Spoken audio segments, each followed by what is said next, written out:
Point charge ये है और इससे मान के चलते हैं आर डिस्टेंस पे आपने कोई भी पॉइंट लिया कि अगेन पिछली बार की तरह आपको ध्यान होगा ये डेरिवेशन हमने इलेक्ट्रिक पोटेंशियल की डेफिनेशन दे रहे थे तभी बनाया था ये वाला डायग्राम। आप क्या करेंगे, एक पॉइंट चार्ज को आप इन्फिनिटी से लेके आए और इन्फिनिटी से लेके जब आप आ रहे होंगे तो हमें मान के चलेंगे उसका आपका डिस्प्लेसमेंट होगा वेक्टर डी आर, जबकि इस पॉइंट पे आपकी इलेक्ट्रिक फील्ड का डायरेक्शन कहाँ होगा, ये होगा यहाँ। यानी ये मैं कहना चाह रहा हूँ दोनों के बीच का एंगल कितना होगा 180 डिग्री। और मैंने कहा रेफर कर देते हैं, the diagram is copied from the very first derivation of the electric potential. यहीं से स्टार्ट करते थे, शुरू की दो लाइनें भी वही आनी है।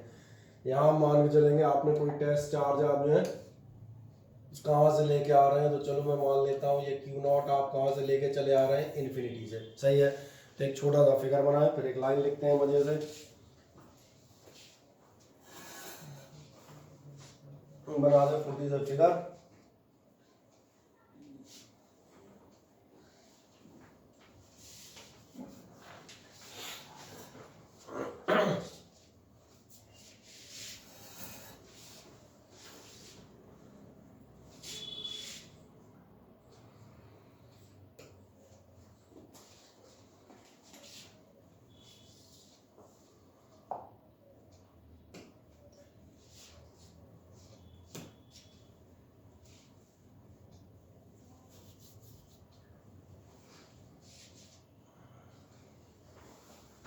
क्या क्लियर हो जाता है? आ जाए अब की बार हम आगे बढ़ते हैं। टेस्ट चार्ज क्यू नॉट है, आप इन्फिनिटी से लाए हुए in the electric field of charge Q. चलिए यहाँ एक सिंपल सी लाइन लिख दीजिएगा, इसमें आप लिख देंगे 8 मिनट में लिख देंगे test charge q not is brought, लिखते हैं कि test charge q not is brought from infinity to the electric field of,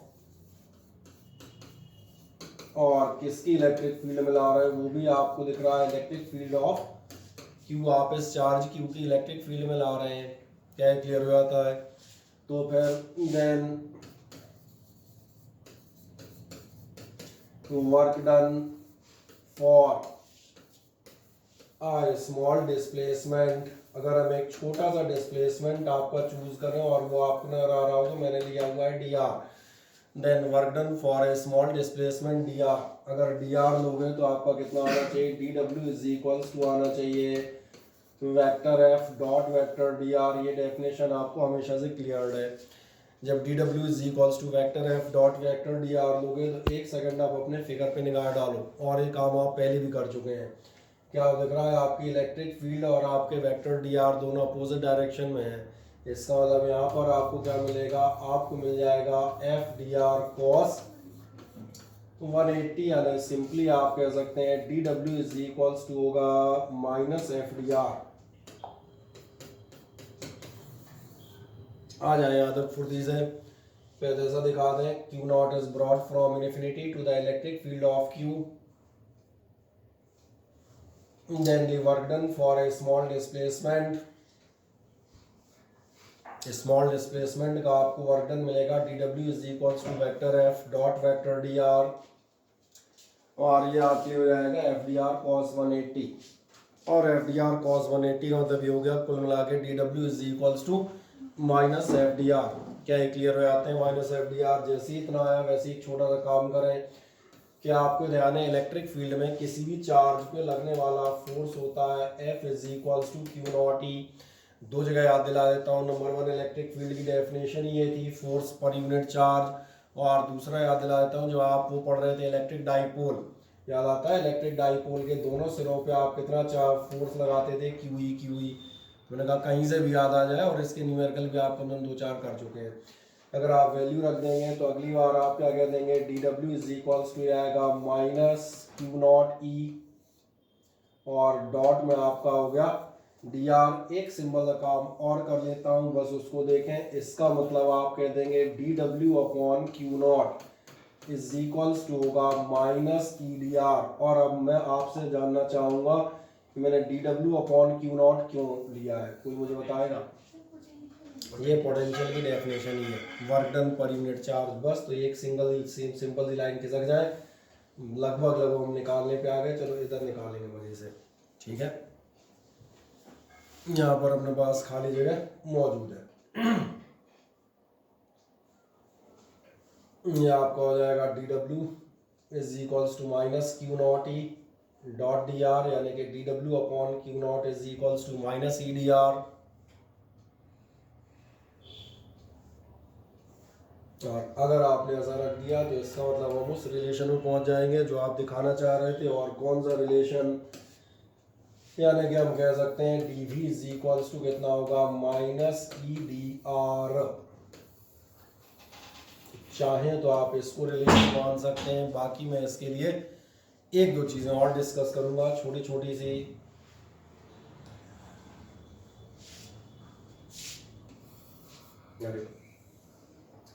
आराम से होने का वैल्यू रख दें,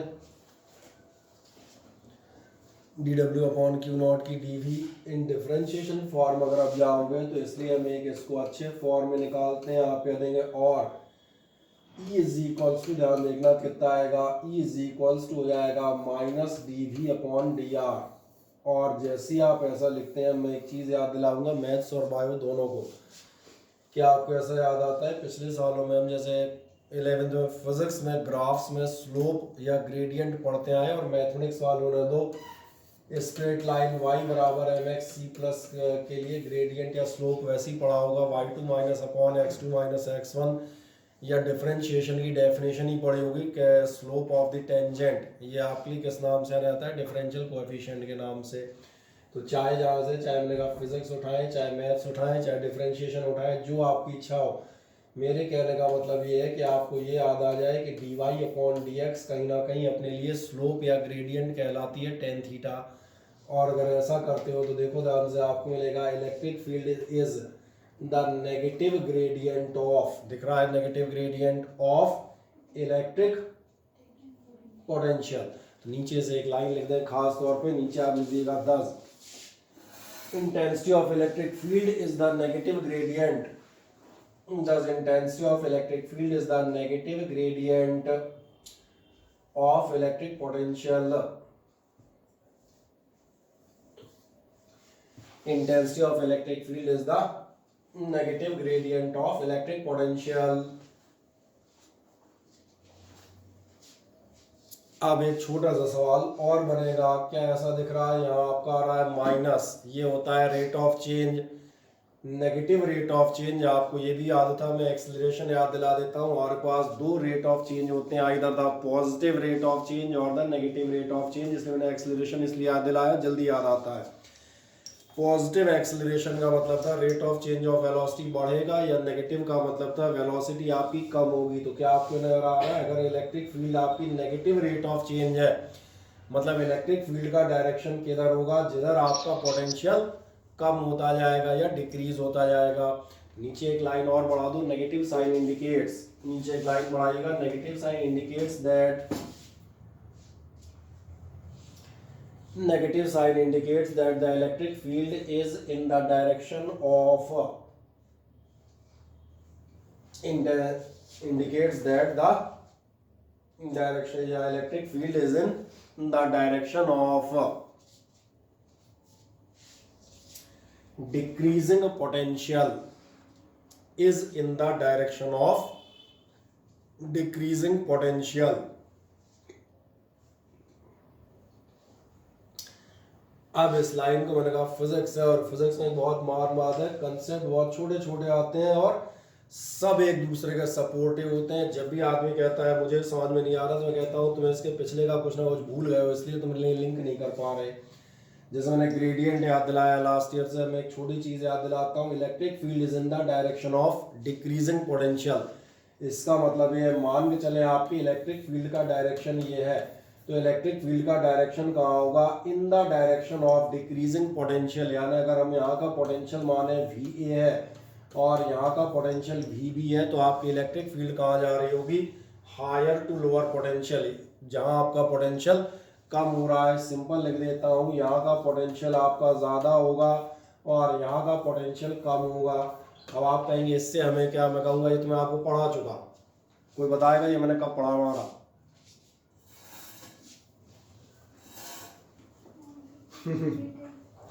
एक काम करें, अगर आप पास रजिस्टर हो, इलेक्ट्रिक फील्ड लाइंस की आखिरी प्रॉपर्टी चेक करें। आप पास इलेक्ट्रिक फील्ड लाइन लिखी है, लास्ट प्रॉपर्टी चेक करें क्या लिखी है। हाँ, अब आप सही कह रही हैं। वहां हमने लिखा था electric the direction of electric field या electric field lines remains from the ज्यादा पोटेंशियल टुवर्ड्स द, हाँ, लोअर पोटेंशियल। आप सही कह रहे हैं, टुवर्ड्स द कम पोटेंशियल, ठीक है। और वहां भी कहते थे कि इस लाइन को हम आगे जाके प्रूव करेंगे। अगर आप प्रॉपर्टीज याद है तो ये मैंने उसका रीजन बता दिया। मैंने कहा था मैं सिर्फ मैच करूंगा, जो एक बार पढ़ा दूंगा उसको आगे दोबारा दिखा दूंगा। भैया तुम ये पढ़ चुके हो कि इलेक्ट्रिक फील्ड लाइन का डायरेक्शन कहाँ होता है, from the higher to lower potential, वो हमने प्रूव कर दिया। तो क्या ये क्लियर हो जाते हैं। और एक अगली बात चलते हैं, ध्यान से देखें। जब आप ऐसा कर देते हैं minus D V upon D R, अब हम इसको एक तरीके से और लिख सकते हैं। आप लिख सकते हैं इन इंटीग्रेशन फॉर्म, आए एक नीचे बढ़िएगा, इन इंटीग्रेशन फॉर्म, और इंटीग्रेशन फॉर्म में जाओगे तो आपको नजर आएगा dv होगा माइनस ई डी आर, यही था dv is equals to minus E D R, ये तो हम पहले ही दिखा चुके हैं। अगर आप इंटीग्रेशन फॉर्म में v इज इक्वल्स टू निकालेंगे तो क्या आपका ध्यान जाता है, v इज इक्वल्स टू हो जाएगा minus integration of E D R. नहीं आया समझ में, dv बराबर आपका माइनस ई डी आर था, इंटीग्रेट कर दो तो v इज इक्वल्स टू कितना निकलेगा, माइनस इंटीग्रेशन ऑफ ईडीआर। और सबसे खास बात बताता हूं जो उससे ज्यादा खास है, क्योंकि मैंने कहा था फिजिक्स है, ये बिल्कुल कहती है एक एक लाइन एक एक चीज पे ध्यान रखना पड़ेगा। इसमें असिस्टमेटिक कुछ नहीं है, सब इतना ज्यादा सिस्टम से बंधा है कि हम इसीलिए गड़बड़ा जाते हैं कि हमें हैबिट नहीं होती एक एक चीज हमें याद रहे। जरा ध्यान से देखो, क्या तुमने ध्यान दिया, मैंने जिस फिगर से आज की कहानी स्टार्ट की थी वो फिगर ये था, you are bringing the charge from the infinity to a distance r, isn't it? That was the starting of the derivation for today, and that's why now in this case I will consider it, and hence I will write here. नहीं हुआ आप clear? मैंने कहा कहाँ से आया ये मैं बता सकता हूँ, बस ये अब आपको याद रखना है, फिजिक्स में हर अक्षर लिखने के पीछे रीजन है आपका। इसलिए पोटेंशियल क्या होता है, माइनस ई डी आर होता है, और डिस्प्लेसमेंट हमने कहाँ से लिया है, फ्रॉम इन्फिनिटी टू द जो भी गिवन पॉइंट हो टू द डिस्टेंस आर। क्या भी क्लियर हो जाते हैं, हाँ ना, ठीक। अब एक छोटी चीज और बताते हैं, कहानियां है एक में दूसरी निकलती आती है। एनालिसिस है, फिजिक्स का नाम ही एनालिसिस, फिजिक्स का मतलब सोचो और मजे लो, और इसीलिए हम बताते हैं इन रेक्टेंगुलर कंपोनेंट्स। और किसी को रेक्टेंगुलर कंपोनेंट मालूम है?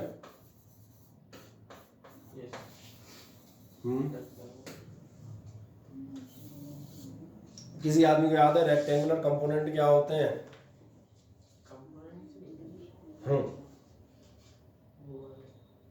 कौन से वाले? Vector component. क्योंकि मैं याद दिलाता हूँ, लास्ट ईयर जो आप रोटेशनल मोशन पढ़ रहे थे तो आपको याद है उसमें सारी चीजें इस टाइप से निकालते थे, इन टर्म्स ऑफ, या तो कहलाता था कार्टेशियन कोऑर्डिनेट सिस्टम, और या फिर हेडिंग आती थी in terms of rectangular components, या आप कह सकते हैं कौन सा कोऑर्डिनेट सिस्टम। तो मैंने कहा ये आपके लिए सिस्टम कहलाता है कार्टेशियन कोऑर्डिनेट सिस्टम। बस मैं रिमाइंड करता जाऊंगा, आप समझ में आता होगा। जब हम जहाँ कहीं भी फंसते हैं वो हम फंस जाते हैं due to the lack of the knowledge of English. जो आप बता रहे थे इंग्लिश सबसे खराब है ना, तो वो दिक्कत यही आती है, और कोई दिक्कत नहीं, यही है भैया रेक्टेंगुलर कंपोनेंट। और पिछले साल ही बताते थे रेक्टेंगुलर कंपोनेंट ही क्यों कहलाते हैं, क्योंकि तुमने ध्यान नहीं दिया, ये रेक्टेंगुलर कंपोनेंट इसलिए कहलाते हैं क्योंकि अगर दो लोग हैं, एक इधर होगा दूसरा इधर होगा, तुमने कहा मैं तीसरा लूंगा, कोई दिक्कत नहीं है, तीसरा कहाँ जाना है, वो भी तो वहीं होगा, ये हो गया तीसरा। तो याद आ गए रेक्टेंगुलर कंपोनेंट क्यों है, because these are forming the X Y Z axis. किसी भी रेक्टेंगल या आपने कहा क्यूबॉइड की साइड बना रहे होते हैं। अगर आप रेक्टेंगुलर कंपोनेंट सिस्टम में जाते हैं तो भी आपको दिखाता हूँ, बहुत ईजिली देखें। अगर आप वेक्टर फॉर्मेट में जाएंगे, जो कंपोनेंट फॉर्म में जा रहा हूँ, तो क्या ऐसा ध्यान है, हम लिख सकते हैं dv इज इक्वल्स टू होगा minus vector E dot vector D R. क्योंकि आपको याद है पोटेंशियल कैसी होती है, स्केलर क्वांटिटी, हमने कल भी डिस्कस किया था, potential is the work done, और वर्क डन है तो ये क्या होगा, ये आपकी स्केलर होगी। कल भी हमने चर्चा की थी potential is the work done, तो वर्क डन क्या होगा, फोर्स डॉट डिस्प्लेसमेंट वेक्टर्स। अगर आप ऐसा करते हैं तो ध्यान देखें, जो आपके पास इलेक्ट्रिक फील्ड है, अब हम यहाँ बात करते हैं आपके इलेक्ट्रिक फील्ड के 3 कंपोनेंट हो सकते हैं। जरूरी है कि इलेक्ट्रिक फील्ड एक ही डायरेक्शन में जाएगी? अगर वेक्टर क्वांटिटी है तो इलेक्ट्रिक फील्ड के 3 कंपोनेंट होना पॉसिबल है, जिन्हें आप कह सकते हैं एक्स, ई, वाई, जेड। अगर आप कोऑर्डिनेट सिस्टम में जाएंगे तो जो आपका डिस्प्लेसमेंट है वेक्टर डी आर में ऑल्सो भी resolve in 3 components D X, D Y and D Z. और थोड़ा सा दिमाग पे जोर दें तो आपको एक चीज़ याद आएगी, मैंने कहा ये डिपेंड करेगा कि आपकी याददाश्त का प्रकार कौन सा है ना। आप कह सकते हैं as vector E is equals to होगा, अभी नहीं ध्यान गया भैया, जब 3 कंपोनेंट लिखते हो तो ऐसे लिखे जाते हैं ना, एक आई कैप, एक जे कैप और तीसरा के कैप। तो मैंने कहा आपकी जो वेक्टर ई होगी उसके कितने कंपोनेंट होंगे? 3 कंपोनेंट होंगे, अलोंग एक्स, अलोंग वाई और अलोंग जेड। और ऐसे ही जो आपका डिस्प्लेसमेंट वेक्टर है, डिस्प्लेसमेंट वेक्टर में भी क्या होगा, इसमें भी 3 कंपोनेंट होंगे, D X along the X axis, D Y along the Y axis and D Z along the Z axis. अगर आप ऐसा लेंगे तो फिर एक छोटी सी बात पे आते हैं, इसलिए dv इज इक्वल्स टू कितना होगा, dv इज इक्वल्स टू होगा, फिर से लिख देता हूँ, minus E dot d are. Dot product निकालना आता है किसी को? कैसे निकालते थे? डायरेक्ट इनटू कर दो। क्या कर दो? डायरेक्ट इनटू dx हो जाएगा प्लस सही कह रहे हैं, आई टू आई, जे टू जे और के टू के इनटू कर देते, ये ध्यान आ जाता है, बढ़िया। तो अगर ऐसा कर देंगे, चलो जिसे याद नहीं हो उसको एक दिखा देता हूँ, कोई सा कौन सा कर दोगे, चलो इसका दिखा देता हूँ ना। क्या करते थे, इसको इससे कर देते थे, इसको इससे कर देते थे, उसमें जगह नहीं है बनाने की, इतना बहुत है समझने के लिए। कर दें ज़रा, आप कितना हो जाएगा, ये आपके लिए हो जाएगा ई एक्स डी एक्स प्लस हो जाएगा आपका, सॉरी एक माइनस बार रह गया, प्लस आपका हो जाएगा ई वाई डी वाई और प्लस आपका हो जाएगा ई जेड डी जेड। क्या है, मेरी बात समझ में आती है, हाँ या ना? आए पहले ज़रा इतना दिखा दें, ये आपके कंपोनेंट फॉर्म में आ जाते हैं। अगर आप ई एक्स डी एक्स और ई वाई डी वाई के फॉर्म में लेंगे तो जहाँ कहीं आपको वेक्टर फॉर्मेट दे दिया हो उस जगह पर हम डॉट प्रोडक्ट का इस्तेमाल कर लेंगे।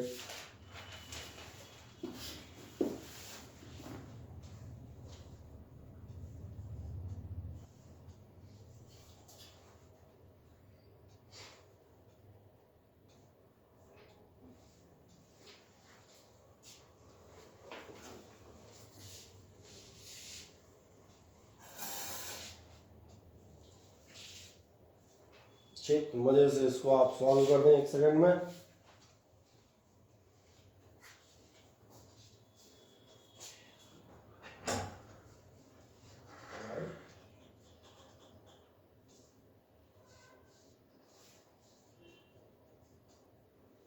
पीयूष, आयुष,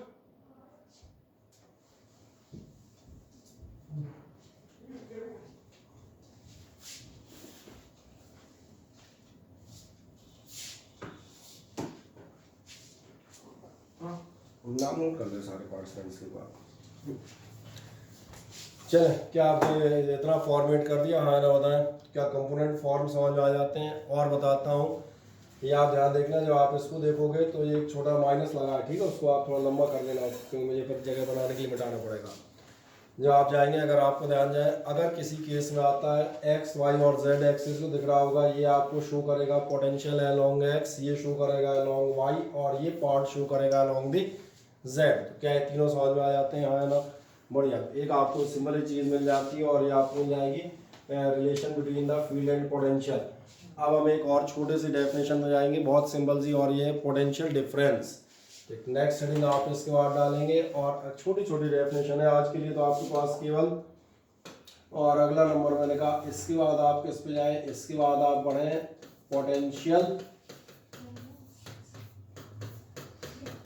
डिफरेंस। और पोटेंशियल डिफरेंस समझने के लिए हम 1 मिनट के लिए बगल में एक फिगर देखेंगे, उसको आपको बनाना नहीं है, केवल देखना है।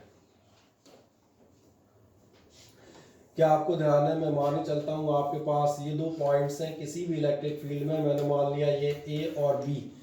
जब आप पोटेंशियल एट ए की चर्चा करते हैं तो आपकी डेफिनेशन क्या कहती है? पोटेंशियल एट ए क्या होना चाहिए? पोटेंशियल एट ए होगा work done in bringing the charge from infinity. ठीक है, यूनिट पॉजिटिव होता है, कि हमने छोड़ दिया, तो सिंपल जा रहा हूँ। इन शॉर्ट लैंग्वेज में क्या कर रहा हूँ? Work done in bringing a unit positive charge from infinity. Infinity से यहाँ तक लाओगे तो वो क्या बन जाएगा? वो बन जाएगा वी ए।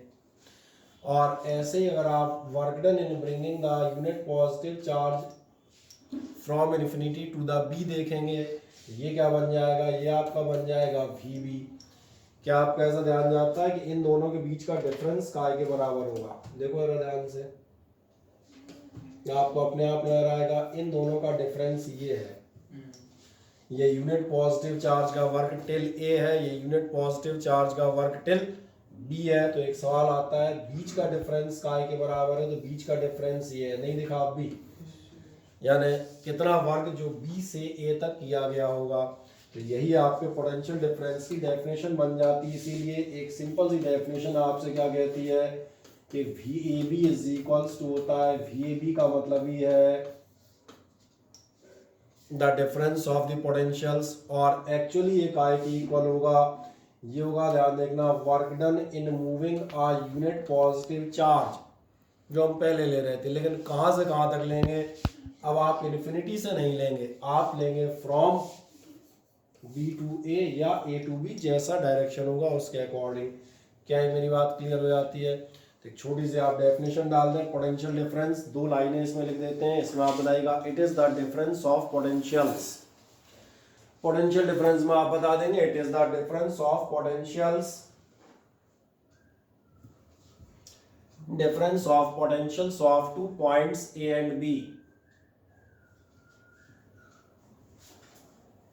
ये तो वैसे ही क्लियर हो गया, potentials of 2 points A and B. और आगे बताइएगा full stop, it is the work done, it is the work done in moving a unit positive charge, work done in moving a unit positive charge from one point to the other, work done in moving unit positive charge from one point to the other। और इसीलिए ये बन गया आपका formula, V A B is equals to कितना है? Difference V B minus V A, और या फिर आप उसे कह सकते हैं W A B upon Q nought. कोई समस्या कहीं से कहीं तक नहीं? अब इसको ध्यान देखना, इंटीग्रेशन फॉर्म में भी हम लेंगे। पहले आपने इतना लिख दिया हो तो मुझे बताएं। Yes sir. लिख दिया? आज जरा ध्यान देखें, जब हम पोटेंशियल ले रहे थे, फिर याद दिलाता हूं, जरा पहले ध्यान देखना, पोटेंशियल हमारा क्या होता था? पोटेंशियल होता था आपका इन्फिनिटी टू आर, यही होता था। अब तुमने जो यहाँ फिगर में दिखा रहा था, इन्फिनिटी टू डिस्टेंस जहाँ पॉइंट जाओगे तो पोटेंशियल है, तो डिफरेंस काय के बराबर था? जो ग्रीन लाइन कह रहा था, या जो यहाँ का ए टू बी जाने का वर्क डन है। और इसीलिए यहाँ पर एक छोटा सा मॉडिफिकेशन होगा, और उस मॉडिफिकेशन को हम करते हैं, अगर आप पोटेंशियल के बजाय पोटेंशियल डिफरेंस ले रहे हैं तो फिर आपको यहाँ पर मिलेगा, नहीं आया समझ में? ए से बी तक या बी से ए तक का जो वर्क डन होगा ईडीआर, वो आपका काय के बराबर होगा? उन दोनों के पोटेंशियल डिफरेंस के। तो नीचे एक फॉर्म दिखा दें, नीचे बता दिएगा, और V B is equals to minus integration vector E dot vector D R. ये तो वही है, अंतर क्या है? अंतर है लिमिट्स। लिमिट्स क्या है? बी और ए। एक पॉइंट से दूसरे पॉइंट तक का आप देखेंगे तो ये आपका मिलेगा पोटेंशियल डिफरेंस। ठीक, मैंने कहा था आज तो छोटी छोटी डेफिनेशन है, पिद्दी पिद्दी सी, है ना। एक सिंपल सा आप जाएंगे, नेक्स्ट आप बढ़ जाइएगा। इसके बाद एक बहुत सामान्य सी हेडिंग, और आप जाएंगे इक्वी पोटेंशियल सरफेसेस। अगला आप किस पे जाएंगे? Equi potential surfaces.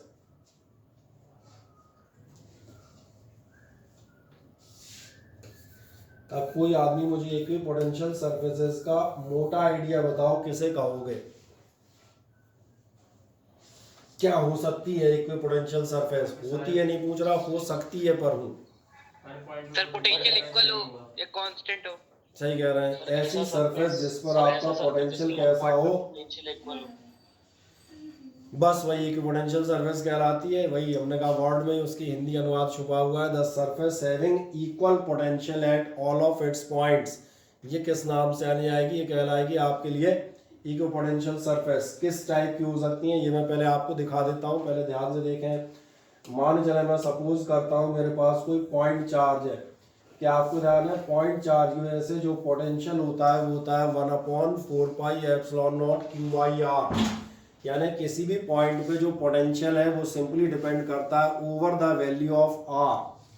अब मान चलो इस चार्ज से मैं आर इज इक्वल्स टू कुछ भी 1 मीटर पे तमाम सारे पॉइंट्स लेता हूँ, और आपको नजर आएगा अगर सारे पॉइंट्स में R is equals to 1 metre पर लूंगा तो ये पॉइंट एक्चुअली एक स्फेरिकल सरफेस फॉर्म कर देंगे।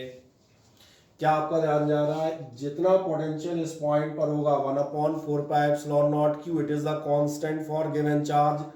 काय पे डिपेंड कर रहा है? आर पे। For R is equals to 1 metre. जो वैल्यू यहाँ आएगी वही वैल्यू यहाँ आएगी, वही यहाँ आएगी और वही यहाँ भी आएगी। इसका मतलब किसी भी पॉइंट चार्ज के चारों तरफ अगर आप एक स्फेरिकल सरफेस खींच देते हैं तो ये स्फेरिकल सरफेस कैसी होगी? It will be equipotential surface, because इसके सारे पॉइंट्स पर आपके पोटेंशियल कैसे होंगे? इक्वल या सेम। और ऐसी जितनी भी आप कंसेंट्रिक सरफेसेस खींचेंगे, समझ आ रहा है? ये सारी की सारी आप ध्यान देखें कैसी इक्विपोटेंशियल है। क्यों है?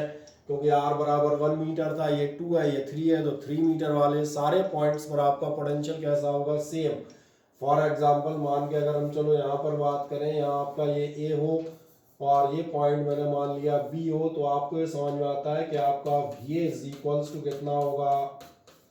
क्या आपको इक्विपोटेंशियल सरफेस समझ में आती है? हाँ है ना? चलो तुम पहले एक काम करो, इतना फिगर बना दो, फिर इसकी प्रॉपर्टी हम देखेंगे। छोटा बनाना, 3 सरफेस बनाना, इससे थोड़ा गोल गोल सी बनाना, है ना? हाँ, ये जरूर बताना पड़ता है। 2 पॉइंट्स दिखा दीजिएगा जिनमें आपके ए और बी पे आप दिखा देंगे वी इज इक्वल्स टू हमारा कितना है? ये आपका वी बी। ठीक है?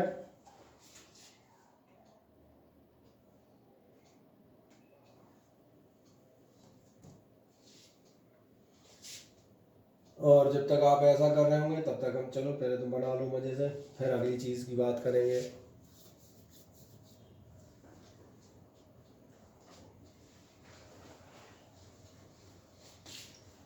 ठीक है, थोड़ा मैं फिगर को छोटा कर लूँ ताकि मुझे ही मजा आए। अब ठीक है,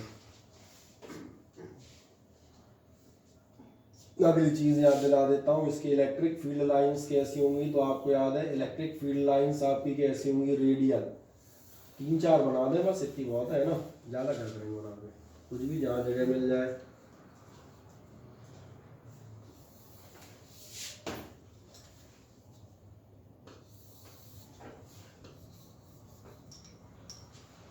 ये आपकी क्या हो गई? ये आपकी हो गई इलेक्ट्रिक फील्ड लाइंस। तो ध्यान देखो, किसी रेडियल इलेक्ट्रिक फील्ड में, रेडियल इलेक्ट्रिक फील्ड याद है, रेडियल लाइंस हैं ये, या पॉइंट चार्ज की वजह से इक्विपोटेंशियल सरफेस ये आ गई। और इसके नीचे आप एक छोटा सा लिख दीजिएगा पॉइंट चार्ज, तो दिख ही रहा है। ये नाम आप एग्जाम में भूल जाएंगे, तो ये नाम कौन सा है?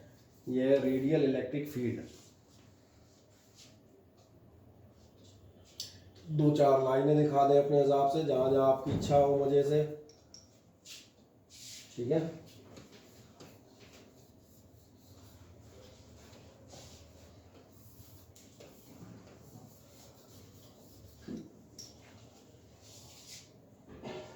ये तो रेडियल हम कहते हैं नॉन यूनिफॉर्म फील्ड हो गई। क्या आपने फिगर बना दिया? हाँ ना, बताएं। अब एक दूसरा सवाल है, अगर मान चले लाइंस पैरेलल यानी कि यूनिफॉर्म इलेक्ट्रिक फील्ड हो तो क्या होगा?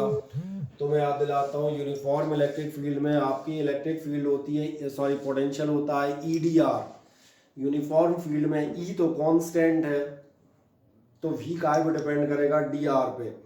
DR मतलब R बराबर 1 मीटर, R बराबर 2 मीटर, या R is equals to 3 metre. अगर ऐसा है तो चलो मैं पहले फिगर बनाता हूँ। फिगर बनाना पहले ज़्यादा आसान होगा, फिर बाद में इलेक्ट्रिक फील्ड लाइन ध्यान से देखना, फिर बनाएंगे। अगर हम मान के चलें कि आप कोई यूनिफॉर्म इलेक्ट्रिक फील्ड लेते हैं, तो जो आपकी लाइंस जो आपकी इक्विपोटेंशियल सरफेस आती हैं वो ये कहीं आ रही है ना, ये बना दें, फिर आप बनाइएगा आराम से। और आपके पास लाइन है इसलिए बिल्कुल नाप के बनाना, सारी क्या है बिल्कुल बराबर से बने, ठीक है, उनके चीथड़े मत बनाना, ठीक है। और एक बना देता हूँ सामने, लगभग यहाँ आ रहा है, बढ़िया। और कहाँ तक ले जाना है, यहाँ तक। इन दोनों विचारों को नीचे उतार लो। दिख रहा होगा मेरे बनाने से लगभग मैं भी नाप के बना रहा हूँ, अंदाजन है बस, तो मेरे पास लाइंस नहीं थी इस समय, ठीक है ना। ये आपके मैंने, अरे ये मैंने बनाई आपकी 3 सरफेसेस। और 3 सरफेसेस जब बनाते हैं, अब आपको फील्ड लाइन दिखा देता हूँ। फील्ड लाइन आपकी कैसी होंगी, फील्ड लाइन आपकी ये होंगी।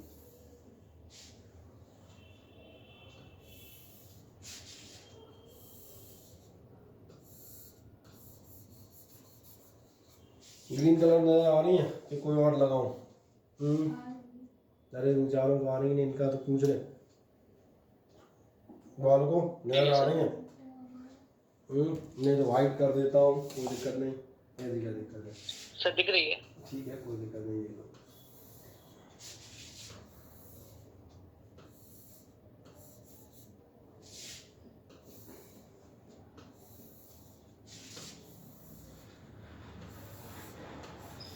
अब आपको इस ये फिगर 3 डायमेंशनल नजर आने लगा या नहीं, पहले तो ये देखें। 3 डायमेंशनल दिख रहा होगा, लाइन्स ऐसे में और सरफेस आपकी कैसे में, ऐसे में। जब आप इसको बनाना तो बनाते समय थोड़ा सा कॉपी की उस पर निगाह रखना, मतलब समझ में आ रहा है। ये लाइनें थोड़ा सा बराबर पे लेना जैसे मैंने ली थी, तो आपका फिगर अच्छा बनेगा। समझ में आ गया? देख तुम्हारे पास तो लाइनें होती हैं तो बराबर पे बनाना। बनाया आराम से एक बार मजे से। तब तक मैं हरी वाली को भी सफ़ेद कर लेता हूँ। अरे तो लाल हो गई सारी।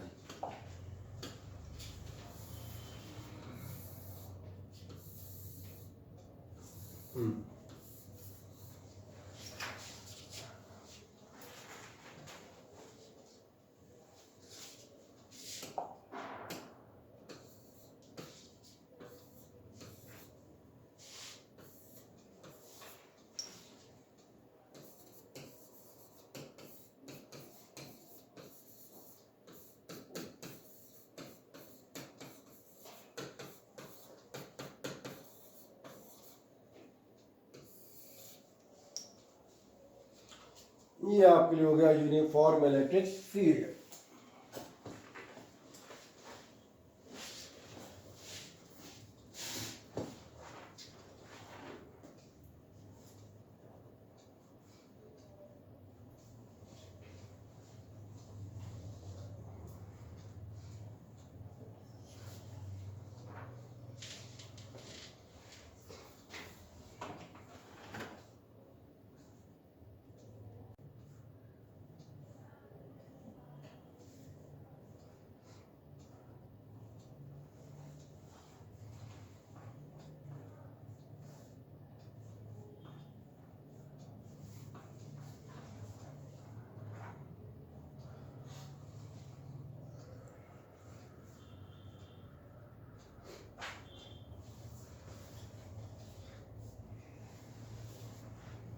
तो चले, क्या आपने लगभग फिगर बना दिया, मोटा मोटा। दोनों तरह मैंने दिखा दी आपके लिए, कौन से, एक रेडियल भी और एक आपका यूनिफॉर्म फील्ड भी। ठीक। अब सवाल आता है इक्विपोटेंशियल सरफेस आपकी होगी क्या? क्या आपको ऐसा ये बना दिया आप लोगों ने, नहीं बना पाए? जरा ऐसा बताएं। सब बना लिया।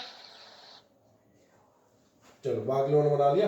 3 नहीं बना रहे हो तो 2 बनाए काम नहीं चल जाएगा। ये S2 और S2 नीचे आप दिखा देना, यूनिफॉर्म इलेक्ट्रिक फील्ड। और एक चीज देखते हैं, ध्यान से देखें, चाहे आप ये ले रहे हो चाहे ये ले रहे हो। इसकी डेफिनेशन देता हूँ आपकी इक्विपोटेंशियल सरफेस के। आपको ध्यान है मैंने शुरुआत की थी, मैंने ऐसे ऐसे पॉइंट लगाए थे, और ये जो पॉइंट्स होते हैं ये कहलाते हैं लोकस। ये वर्ड तो पढ़ा ना मैं थोड़ा सा। लोकस का मतलब तो उन सारे पॉइंट्स का सेट। चलो आराम से 2 मिनट बैठ लेते हैं, तो मजे से 2-3 डेफिनेशन लिख दो, फिर मैं इनको दोबारा एक्सप्लेन करता हूँ। इसमें आप नीचे लिख देंगे it is the locus of, नीचे आप बताएंगे it is the locus of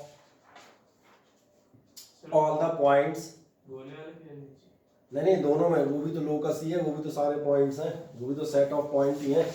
उसके पॉइंट दिखा दूँ, उसके पॉइंट तो बहुत ज़्यादा है, उसमें तो पॉइंट ही पॉइंट है। उसमें देखोगे ये सब जो है कैसे पॉइंट है, सब इक्विपोटेंशियल पॉइंट है, क्योंकि सारे के सारे ऐसे में खड़े हैं ना डी आर बराबर 1 मीटर पे, इन सब का पोटेंशियल सेम होगा।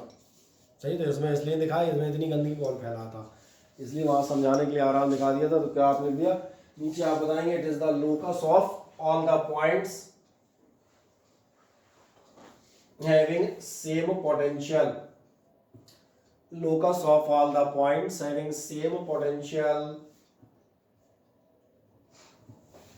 ठीक, अब जो सबसे खास काम है वो लिखे नंबर 1 प्रॉपर्टीज, और भले ही मैं दिखाई नहीं दूं पर आपको फिगर दिखते रहेंगे तो आपको सारी चीजें दिखती रहेंगी, है ना। लिखेंगे नंबर 1 प्रॉपर्टीज। प्रॉपर्टीज में आप लिख दीजिएगा नंबर फर्स्ट आप लिख देंगे electric field is perpendicular to,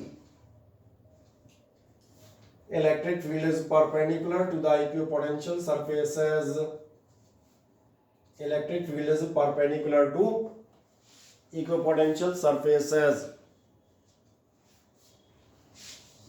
क्या आप इस स्टेटमेंट से सेटिस्फाइड है, हाँ ना बताएं। चाहे ये वाला देख लें तो डायरेक्ट नजर आ रहा है, और इसमें भी आपका ध्यान होगा रेडियस और सरकमफेरेंस आपस में हो जाते हैं हमेशा परपेंडिकुलर, इसलिए मैंने कहा दोनों जगह काम करेगा।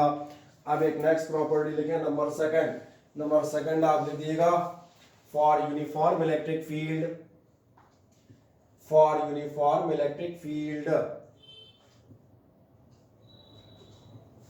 these are a family of plane, for a uniform electric field these are a family of plane normal to vector E, family of plane normal to vector E। और इसमें मैं कहा था कुछ मत देखो, बोर्ड देख लो अपने आप दिख जाएगा। फैमिली ऑफ प्लेन्स हैं S1 S2 S3 दिख रहे थे, कौन से प्लेन है जो आपके परपेंडिकुलर टू वेक्टर ही है, आपको साफ नजर आ रहा है। नेक्स्ट आप बढ़िएगा अगला, the density of equipotential lines. Next आ जाएगा third, the density of equipotential lines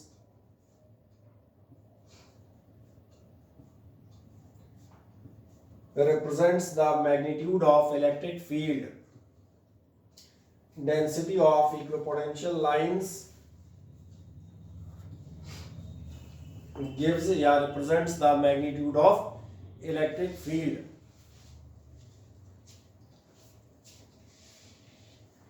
और ये बहुत इजीली समझ में आएगा, ये हम कहते हैं पुराना है, जैसे आप कहते थे जहाँ लाइंस डेंसर होती हैं वहाँ आपका चार्ज या फोर्स ज्यादा होते हैं, तो समझ में आ रहा होगा अगर ये इक्विपोटेंशियल लाइंस आपकी डेंसर है तो इसका मतलब आपकी फील्ड कैसी है, स्ट्रॉन्ग। और अगर आपकी रेयरर है तो फिर आपकी इलेक्ट्रिक फील्ड कैसी होगी, वीक होगी, कम होगी, लो होगी, जो भी आप कहना चाहें। तो ये समझ में आता है। एक नेक्स्ट आएगा, अब आप कौन से नंबर पे आएंगे, प्रॉपर्टी नंबर 4। फोर्थ आप बताइएगा metallic surface of any shape is an equipotential surface। A metallic surface of any shape is an equipotential surface।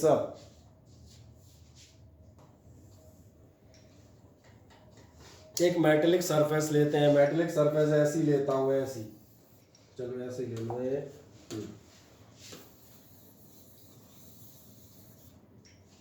ठीक है। अमीबा, स्टील अमीबा लिया है, आप मान चले इसे चार्ज देते हैं। क्या आपने ध्यान दिया, जब आप इसे चार्ज देंगे तो चार्ज आपकी पूरी सरफेस पर डिस्ट्रीब्यूट होगा। क्या आपको वो रूल याद है कि आपका चार्ज हमेशा हायर पोटेंशियल से लोअर पोटेंशियल तक जाता है। सपोज करो आपने जो चार्ज दिया था वो यहाँ कहीं नहीं दिया, आपने सारा चार्ज कहाँ पकड़ा दिया, आपने जो कुतुब मीनार बनी है इस पर पकड़ा दिया, ठीक। आपने कहा ये लो। अब मेरा सवाल है, क्या ये चार्ज यहाँ बैठेगा? नहीं। It is a conducting surface, metallic surface की बात कर रहा हूँ। जैसे आप रखेंगे आपको नजर आएगा ये चार्ज इस हायर पोटेंशियल वाले पॉइंट से लोअर पोटेंशियल वाले पॉइंट की तरफ चलेगा। और कब तक चलेगा? जब तक बराबर है। जब तक कि यहाँ का और यहाँ का पोटेंशियल, इसका मतलब मेटेलिक सरफेस आपकी अपने आप काय में कन्वर्ट हो जाएगी। सारे पोटेंशियल सेम पॉइंट्स वाली सरफेस, यानी कि इन शॉर्ट आप कह सकते हैं इक्विपोटेंशियल सरफेस में। तो एक लाइन लिख दें, आपने लिखा क्या था, सेंटेंस पढ़ेगा, metallic surface of any shape is an equipotential surface. आगे बता देना, because the charge will flow, because the charge will flow from the points, because the charge will flow from the points at higher potential, charge will flow from the points at higher potential to that at lower potential, points of higher potential to that at lower potential, until the potentials of all the points, until the potentials of all the points become, चाहे same लिख दें चाहे equal लिख दें, जब तक कि सारे पॉइंट्स के पोटेंशियल सेम नहीं हो जाएंगे। एक पुरानी प्रॉपर्टी रिपीट कर देते हैं एज इट इज। आगे बताइएगा, two equipotential surfaces never intersect each other, ये तो याद होगी। Two equipotential surfaces never intersect each other.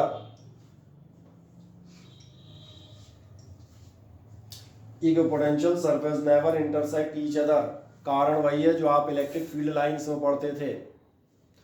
पहले तो लिखते हैं never intersect each other, otherwise the point of intersection will, otherwise the point of intersection will give two different values of potential, point of intersection will give two different values of potential, which is not possible, which is not possible, will give two different values of potentials, which is not possible। क्या ये समझ में आता है? हाँ ना बताएं।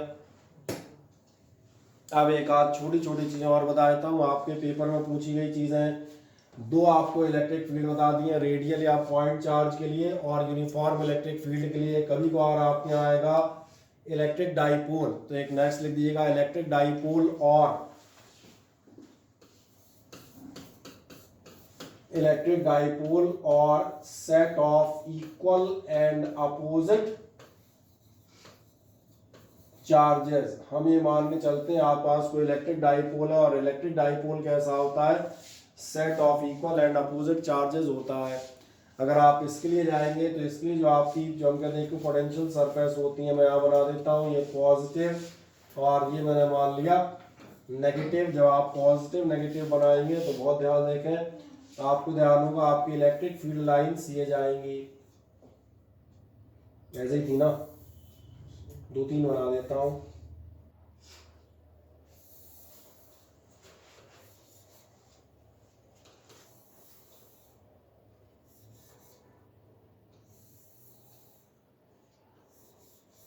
ये ध्यान है, ये हम क्या बना रहे होते हैं, ये हम बना रहे होते हैं इलेक्ट्रिक फील्ड लाइंस। और ध्यान देखना, अब बारी आई पोटेंशियल सरफेसेस की।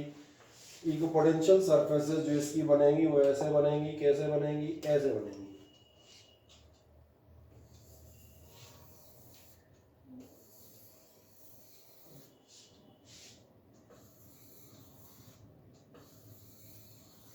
और जगह तो तीन बना दो, कोई समस्या नहीं, तो तुम्हारे ऊपर है, जिस हिसाब से फिगर बनाओगे उस हिसाब बन जाएंगी। तो चाहे दो बना दो चाहे तीन बना दो, मजे से बनाए। दिख रही है सबको साफ साफ, बिल्कुल दिख रही है, कहीं कोई दिक्कत नहीं। तो पॉजिटिव नेगेटिव चार्ज दिखाएं, थोड़ा बड़ा फिगर बनाइएगा तसल्ली वाला, ताकि साफ तौर पे बन जाए आपकी।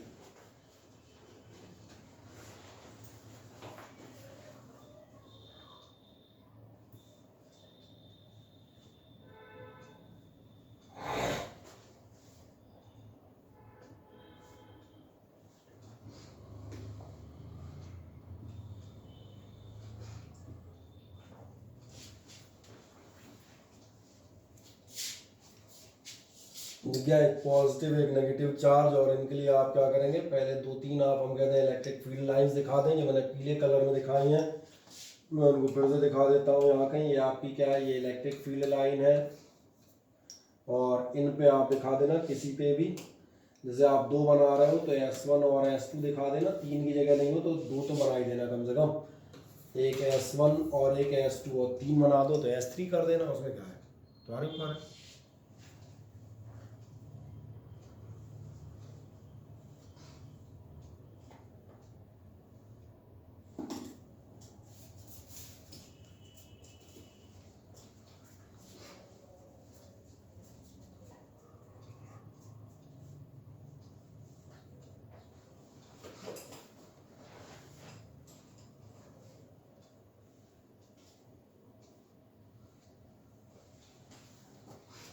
क्या आप इतना बना ले जाते हैं? हाँ ना, देखें जैसे आप बनाए वैसे मुझे बताइएगा। फिर एक और मैं आप बताऊंगा छोटी सी चीज़।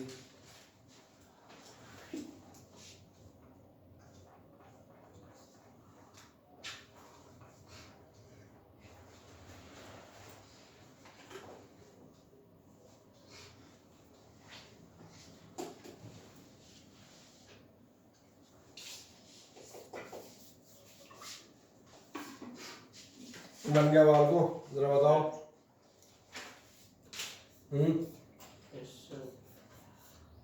ऑनलाइन वाले को पूछ लूँ, यस सर। बन गया, चलो ठीक है। अब ऐसे एक काम करें, जैसे आपने क्या बनाया था, सेट ऑफ इक्वल और अपोजिट चार्ज, ऐसे बना दीजिएगा, set of equal and like charges. अब की बार आप लिख देंगे set of equal and like charges.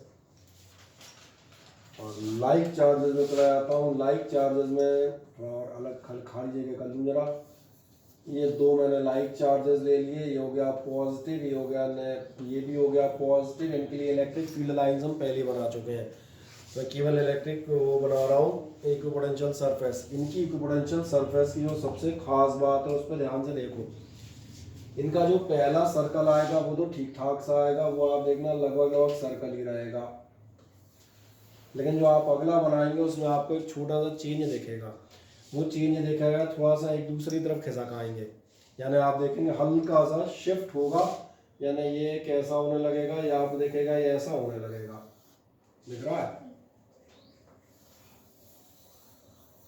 अंतर, समझ में आ रहा है? हाँ, अरे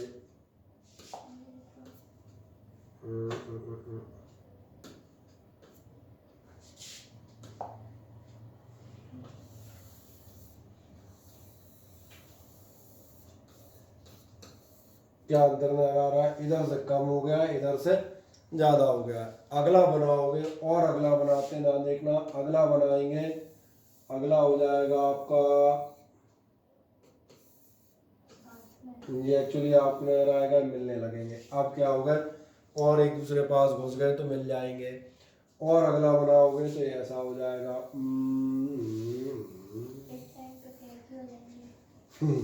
सही है, आराम से बनाए बड़े मजे से, और S1 S2 S3 ऐसा करके दिखा दीजिएगा। ये ध्यान रखेंगे, इधर से गैप कम रखना, मैं लिख देता हूँ, थोड़ा संभाल के बनाना, 1-2 बार बनाओगे। ये गैप कैसा रखना, कम लिख मत देना, और इधर गैप रखना ज़्यादा, और यही कहानी इधर, इधर से थोड़ा सा उधर की साइड खिसक जाएगा। बिल्कुल हो जाएंगे ना, ऐसे हो जाएंगे। बनाओ मजे से, मिक्सअप हो जाएंगे। ओवरलैपिंग कहलाती है, आपको याद आएगा, इसी को आप केमिस्ट्री में पढ़ते हैं, ओवरलैपिंग ऑफ एनर्जी लेवल्स।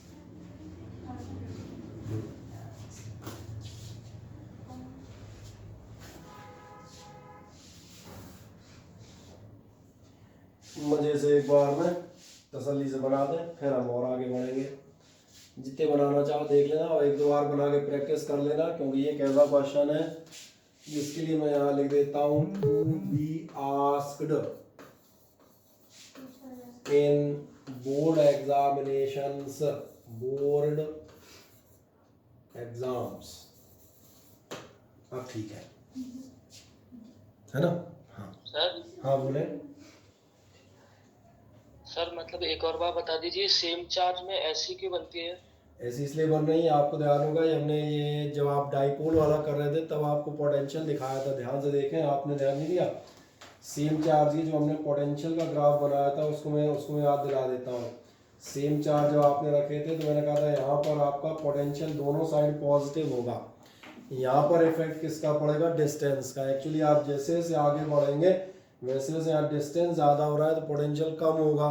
अब ऐसे ही यहाँ पे देखना, यहाँ क्या होगा, जब आप यहाँ कहीं हैं तो इस पॉइंट पे जो पोटेंशियल है ये ज़्यादा डिस्टेंस पे मिलेगा। सेम पोटेंशियल यहाँ पास में मिल रहा है लेकिन यहाँ पर कहाँ मिलेगा, ज़्यादा डिस्टेंस में मिलेगा। तो इसलिए मान चलो मैं सपोज करूँ इसका 2 वोल्ट इधर आ रहा है, चलो एक बार इधर बना देते हैं अलग से।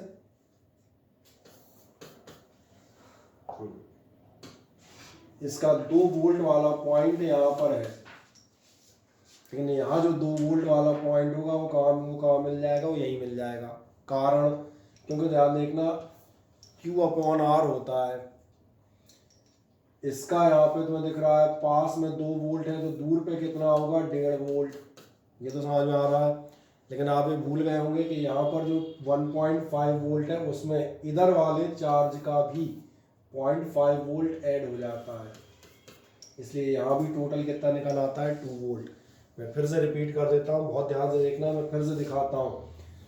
अगर आपके पास कोई भी चार्ज है, आप देख नहीं रहे थे इसलिए मैं दोबारा कहा, मैं दोबारा रिपीट कर देता हूँ। अगर आप पास कोई भी चार्ज है, कायदा ये कहता है अगर ये चार्ज नॉर्मल अकेला सिंगल चार्ज है तो ये सारे 0.2 वोल्ट के होने चाहिए, सही है। मान के चलें ये आपका कौन सा पॉइंट है जिस पर हमने कहा कितना पोटेंशियल है, 2 वोल्ट, और ऐसे ये पॉइंट भी कैसा होना चाहिए, 2 वोल्ट। अच्छा अगर यहाँ 2 वोल्ट है तो यहाँ कितना होना चाहिए, यहाँ होना चाहिए 1.5 वोल्ट। ये सिंगल चार्ज था। लेकिन अब हम मान के चलते हैं यहाँ पर एक पॉजिटिव चार्ज और है, और अगर यहाँ पर एक पॉजिटिव चार्ज और है तो अपने समझ में आया क्या होगा, इसकी वजह से भी पॉजिटिव पोटेंशियल आएगा। इसलिए इस पॉइंट पर 1.5 नहीं रहेगा, इसका भी तो ऐड होगा। यानी ध्यान देखना, इधर का जो आपको मिल रहा है वो 2 वोल्ट का पॉइंट ये मिल रहा है, और इधर का 2 वोल्ट का पॉइंट ध्यान से देखो कहाँ मिल गया। इसलिए जो आपकी शक्ल है वो कैसी हो जाएगी, थोड़ा सा इस साइड को डिस्टॉर्ट या खिसकी हुई। आपने बढ़िया क्या पूछा, मैं उसको एक्सप्लेन कर देता हूँ पूरा, कोई दिक्कत नहीं, विद न्यूमेरिकल वैल्यू मैंने एक्सप्लेन कर दिया। इसलिए इसमें जो है बराबर पे मिलते हैं, लेकिन 2 के सेट में थोड़ा सा जल्दी मिल जाएंगे, थोड़ा सा दूर से ही मिल जाएंगे। अब क्लियर हो जाता है। चलें, क्या आपने बना दिए फिगर, आपने बना दिए सारे गोले गगोले जो कुछ थे, थोड़ा सा हम कहते हैं डिस्टॉर्ट टाइप के आए। बस एक सिंपल चीज़ और करते हैं, एक और सिंपल 2 लाइन की 4 लाइन की चीज़ आएगी, वो आपकी आएगी फैक्टर्स अफेक्टिंग पोटेंशियल। तो एक सिंपल हेडिंग डाल दीजिएगा, factors affecting the potential.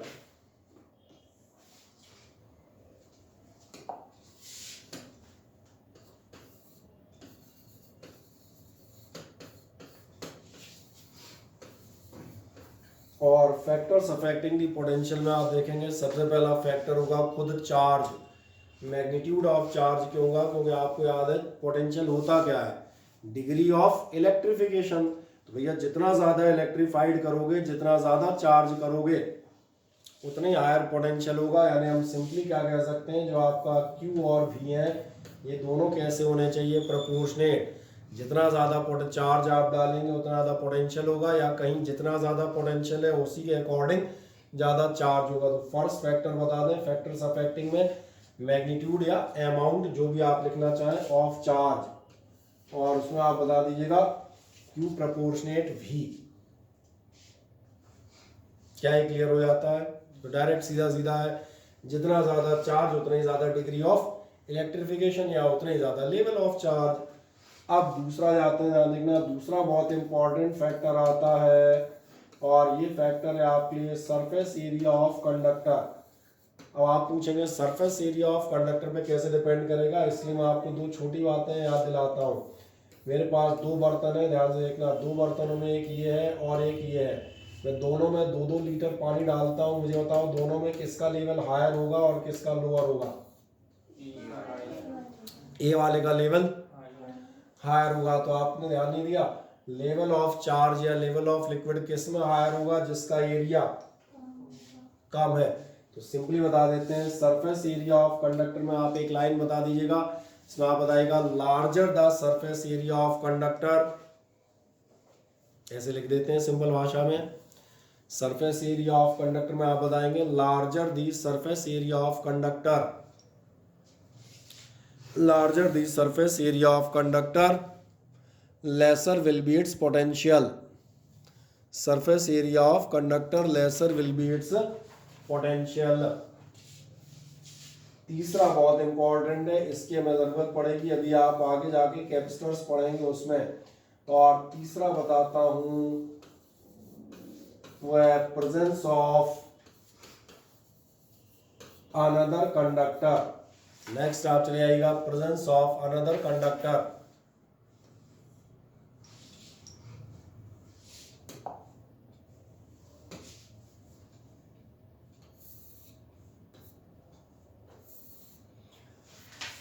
Presence of another conductor में ध्यान देके मैं सपोज करता हूं मेरे पास कोई एक कंडक्टर है which is let it be positively charge, और मान के चलें कि मैं इसके बगल में एक और कंडक्टर का प्लेसमेंट करता हूं which is conductor B.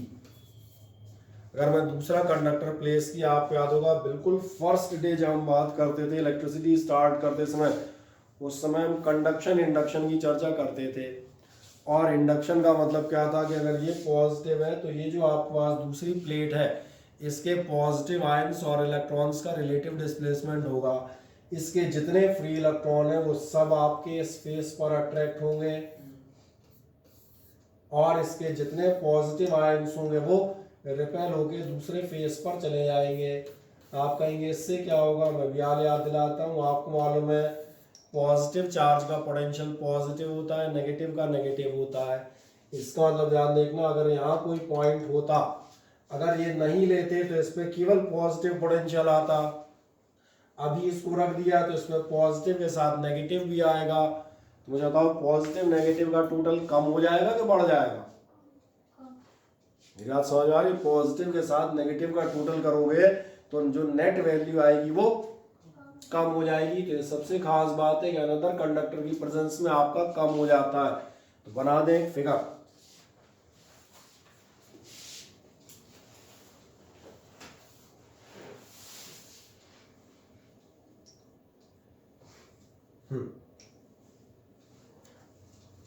Figure ये अपने आप में बता दें, पूरी कहानी को आपको इलस्ट्रेट कर देने में कामयाब है।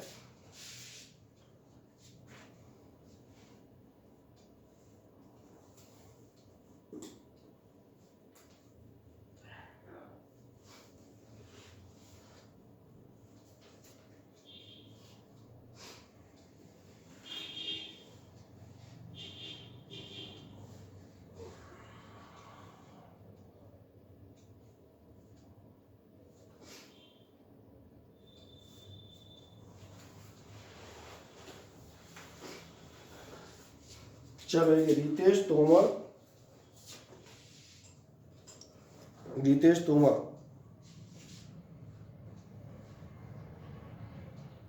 अरे प्रेजेंट है? हाँ ना तो बोल।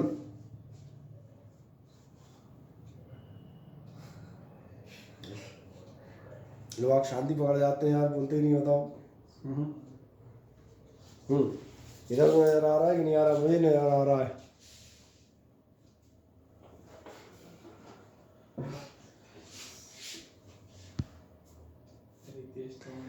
बिल्कुल है रितेश तोमर जी, आपको आवाज आ रही है मेरी? Yes sir. तो बेटा पहली बार में बोलो तो आवाज लगा तो रहा हूँ भाई में। ये कह रहा हूँ, एक तो बेटा तुम्हारा जो फोन नंबर तुमने दिया है वो लगता नहीं है ना, और तमाम सारे मैसेजेस के बाद जो है तुम्हारी फीस जमा नहीं है। सर इस महीने हो जाएगी। नहीं इस महीने नहीं बेटा, महीना बहुत लंबा है ना। आपकी जमा हुई थी 5 अक्टूबर को, अपन आ गए 5 नवंबर में। क्योंकि आपको फ़ोन बराबर ट्राई कर रहा हूँ पर आपका फ़ोन नहीं लगता, तो पहले तो आप ऐसा नंबर दें फ़ोन का जो लगता हो। नंबर बताएं, ऐसा नंबर मुझे बताएं जो आपका उठता हो, बताएं। 74 ऐसे एक नंबर लिख लेना, 74 15 15 7878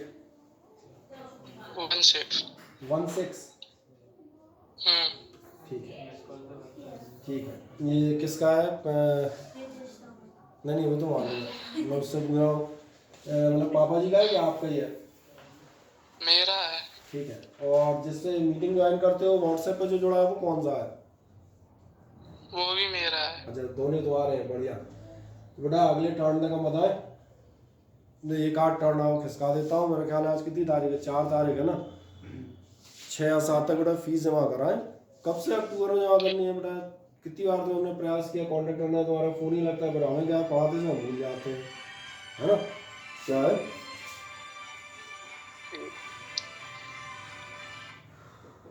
पॉजिटिवली जो है एक अगले 1 या 2 टर्न में फीस जमा कराए, तभी आगे कंटिन्यू कर पाएंगे, नहीं तो ये तो बड़ी दिक्कत हो जाएगी। तुम अभी 3000 ही दिए बैठे, फिर हम कब अपनी तब अगले महीने 3 दोगे, उसके अगले महीने 1 आध, तब तक हम भूले जाएंगे और भी लेनी थी है। यहाँ सब बेचारे बताए 6 से 8 हज़ार के बीच में डटे हैं। ठीक है, ध्यान रखें अगले 2 टर्न के अंदर फीस जमा कराए सबसे पहले। ठीक है, आयशी नंबर नोट कर दिया, मुझे बाद में बता देगा। ठीक है, चलो हाँ नेक्स्ट क्या आपने इतना फिगर बना दिया? हाँ ना बताएं। चलो जब इतना बना दिया तो इसमें आगे लाइन लिख दें। तो आगे आप लिखिएगा the net potential of system decreases. आगे आप बताएंगे net potential of system decreases due to, net potential of system decreases due to the induction of opposite charges, due to the induction of opposite charges on the other conductor, due to the induction of opposite charges on the other conductor। क्या है समझ में आ जाता है? दूसरे conductor पे आपके जो है अपोजिट चार्ज इंड्यूस हुए हैं तो आपका नेट पोटेंशियल कम हो जाएगा। और अब एक लास्ट याद दिलाता हूँ, चौथे नंबर का, इसको भी याद रखिएगा।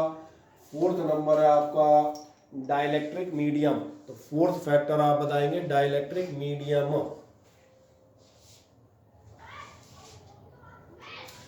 4th फैक्टर आप कौन सा लेंगे? Dielectric medium. जब आप डाइलेक्ट्रिक मीडियम में जाते हैं तो मैं वैसे ही याद दिलाता हूँ। क्या आपको ऐसा याद है हम लोगों ने लास्ट चैप्टर में, और फिर मैंने कहा था भैया यहाँ लास्ट और अगला चैप्टर कुछ नहीं है, यहाँ तो इलेक्ट्रिसिटी है, ये तो सब मानसिक शांति के लिए बता दिया जाता है। एक चैप्टर खत्म हो गया, दूसरा चल रहा है, चल सब दिख रहा होगा, वही चल रहा है, चेंज कहाँ है? तो ये आपको याद होगा पिछले टॉपिक में हम डाइलेक्ट्रिक कांस्टेंट या रिलेटिव इलेक्ट्रिकल परमिटिविटी पढ़ते थे, और उसमें हमने लिखा था कि रिलेटिव इलेक्ट्रिकल परमिटिविटी या डाइलेक्ट्रिक कांस्टेंट बताता है कि किसी भी मीडियम में आपका force between the charges reduces by K times और एप्सिलॉन आर टाइम्स, दोनों का मतलब एक ही है। क्या आपको ये ध्यान है? आपका पोटेंशियल होता है वर्क डन, तुमने ध्यान नहीं दिया। जब फोर्स कम हो जाएगा तो फोर्स कम होने का सीधा सा मीनिंग है कि आपका वर्क डन भी उसी रेशियो में कम हो जाएगा। तो इसलिए सिंपल बता देते हैं, अगर डाइलेक्ट्रिक मीडियम प्रेजेंट है तो आपका पोटेंशियल डिक्रीज हो जाता है 1/k टाइम्स, यानी आप कह सकते हैं v dash is equal to कितना हो जाता है? v/k। तो लिख दें, आपने हेडिंग क्या ली थी? डाइलेक्ट्रिक मीडियम, डैश मार के आप लिख दीजिएगा the potential decreases by 1/k times, the potential decreases by 1/k times. और नीचे आप बता दीजिएगा v dash is equal to v/k, v dash is equal to कितना हो गया? v/k। बढ़िया। और जैसे किसको टोका था रितेश को, ऐसे ही अनमोल सिंह कुशवाहा, अनमोल सिंह फिक्स हो गई है, कंप्लीट हो जाएगी। कब हो जाएगी? करा दे, दिवाली आ रही है। ठीक है, तू भी ऐसे ही नेग्लिजिबल अमाउंट ऑफ फीस में खेल रहा है। हाँ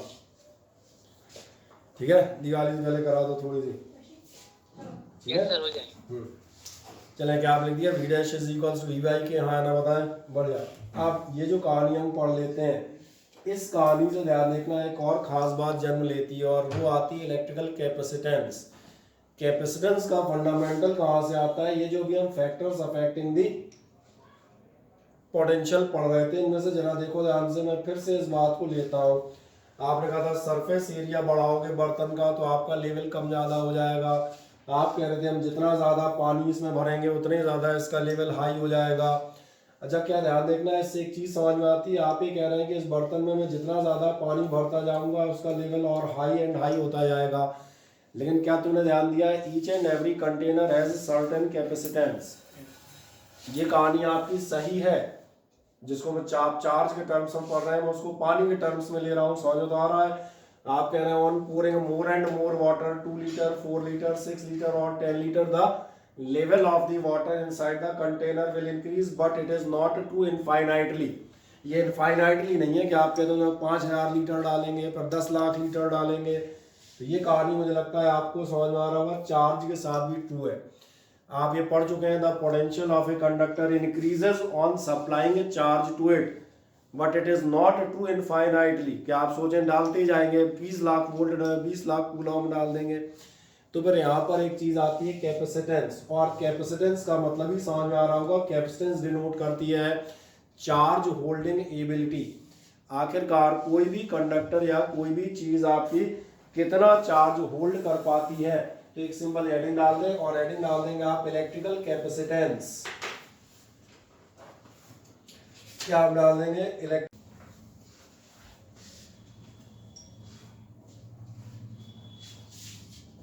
और कैपेसिटेंस का मतलब क्या होगा, कैपेसिटेंस का मैं मतलब बता देता हूं, या बता देते हैं ability of a conductor, ability of a conductor to hold the charge और टू स्टोर इलेक्ट्रिकल एनर्जी। कितनी एनर्जी स्टोर कर पाता है या कितना हम कहते हैं आपका चार्ज होल्ड कर पाता है, ये क्षमता किस नाम से नहीं आएगी, that will be known as the capacitance. क्या है, समझ में आ जाती है? हाँ ना, रफली मुझे बताएं कोई समस्या हो तो। अब लिखने आराम से, ability of a conductor to hold the charge और to store the electrical energy. ठीक, अब जो हम पढ़ रहे थे, जो हमने यहाँ से यहीं से बात कर रहे थे ना कि भैया ऐसा है कि लेवल बढ़ता जाएगा, लेवल थोड़ी बढ़ते ही चले जाओगे, बढ़ते ही चले जाओगे, तो डेफिनेटली ये बात सही है। आप नीचे बताएं, एज क्यू प्रोपोर्शनेट वी आ जाए, हम बढ़ते हैं। एज आपका क्यू प्रोपोर्शनेट क्या होता है, वी, इसका मतलब कहीं ना कहीं एक कांस्टेंट जरूर होगा, और यही कांस्टेंट लिख रहा होगा, इसी की तो हम तलाश कर रहे थे। आप कह सकते हैं Q इज इक्वल्स टू होगा CV।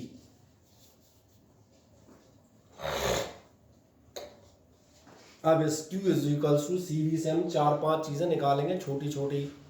Q is equals to CV आप जैसे लगाएंगे तो यहाँ पहले तो एक काम कर दो, C is the electrical capacitance, नीचे आप बताएंगे C is the electrical capacitance of conductor, electrical capacitance of the conductor.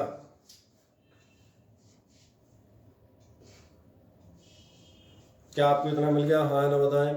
और electrical capacitance of the conductor पे गए तो आओ ध्यान से देखो, सबसे पहले चलते हैं, सबसे पहले आपको आज बताता हूँ क्या आपका ऐसा ध्यान जा रहा है कि आपका capacitance C is equals to होगा Q अपॉन V। हमें पहली चीज मिल गई, पहली चीज जो होती है फॉर्मूला, कैपेसिटेंस का फॉर्मूला क्या होगा, C is equals to Q by V।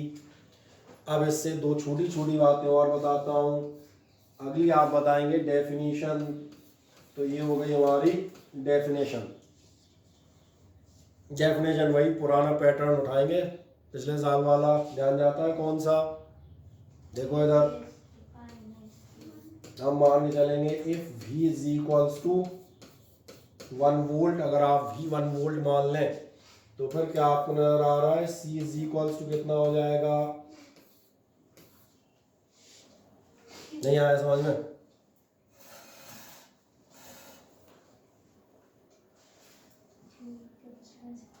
सही कह रही हैं आप, बिल्कुल आपका ट्रांसलेशन बिल्कुल सही है। मैं कर देता हूँ, ये कह रहा हूँ कि ये कह रहा है कैपेसिटेंस ऑफ ए कंडक्टर, दिख रहा है capacitance of a conductor is numerically equal to that amount of charge, कौन सा charge, which increases the potential by 1 volt. बस ये लिख देना, कोई नई चीज है ही नहीं। लिख दे नीचे। नीचे आप बताएगा capacitance of a conductor is numerically equal to, capacitance of a conductor is numerically equal to that charge of a conductor is numerically equal to that charge which increases, numerically equal to that charge which increases its potential, which increases its potential by 1 volt, which increases its potential by 1 volt।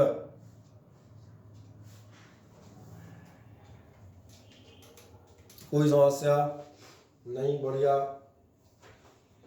अब और कौन सी चीजें आ सकती हैं, देखिए ध्यान से, वही पुरानी दुरानी कैलकुलेशन करेंगे, नया क्या पढ़ा दूंगा भैया। यूनिट यूनिट उठाओगे, ध्यान जा रहा है, यूनिट हो जाएगी कूलॉम पर वोल्ट। इसको हम एक नया नाम देंगे और इसको हम नाम देंगे फैराड।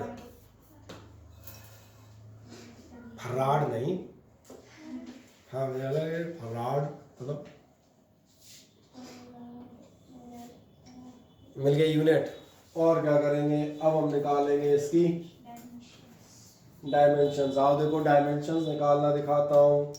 कूलॉम्ब का याद है, कूलॉम्ब का होगा 80।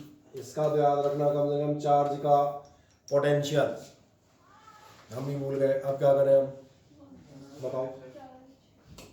मान चलो मैं भूल गया पोटेंशियल, अब मुझे क्या करना चाहिए, मुझे ये याद रखना चाहिए पोटेंशियल है W/Q।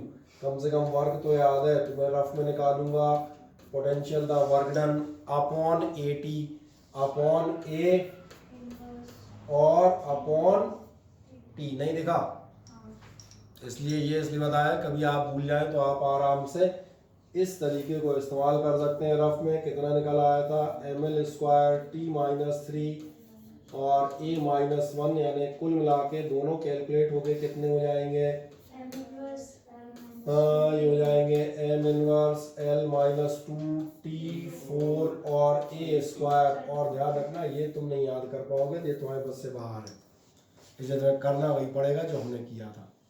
सही बोल रहा हूँ ना? हाँ।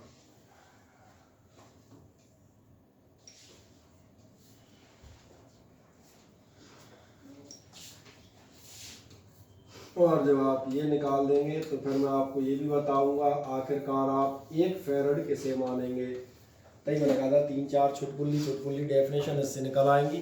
तो आज का पूरा टर्न आप देखें, छोटी छोटी बातों का था, माइनर सी, उनको आपको एक बार घर पे भैया बैठ के रजिस्टर दोबारा से पढ़ना पड़ेगा, तभी आपको याद रहेगी, नहीं तो आप आधी ज़्यादा भूल जाएंगे। क्या ये इतना डायमेंशन आपने निकाल दी सभी लोगों ने, हाँ या ना बताएं? तो लास्ट फिर 1 फैरड हम कैसे मानेंगे, कुछ नहीं, ध्यान देखो, हम मान के चलते हैं आपका C बराबर कितना था, कहाँ गया, ये था Q/V, याद है। इसमें हम मान लेते हैं, ध्यान देखना, 2 छोटी छोटी बातें मानेंगे। Q बराबर मान लेता हूँ 1 कूलॉम, मान सकते हैं। और क्या करूँगा, and V is equals to मान लूंगा 1 वोल्ट। अगर मैंने ऐसा मान लिया तो ध्यान देखो, देन आपका C इज इक्वल्स टू कितना आएगा, 1/1 यानी कि 1 फैरड। और अब आप कहेंगे ट्रांसलेशन, तो मैं वो भी कर दूंगा। कैपेसिटेंस आप 1 फैरड कब मानेंगे, आप तब मानेंगे when 1 Coulomb charge increases the potential by 1 volt. आराम से इतनी कैलकुलेशन दिखा दें तो हम थोड़ा सा आगे बढ़ जाएंगे।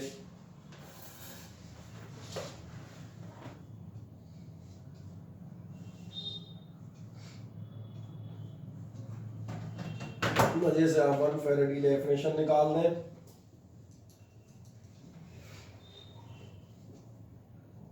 और ये आपको मिल जाएगी C बराबर Q/V, Q is equals to 1 volt, Q is equals to 1 coulomb, V is equals to 1 volt. तो फिर आपकी निकल आई 1/1 यानी कि 1 फैरड निकल आता है।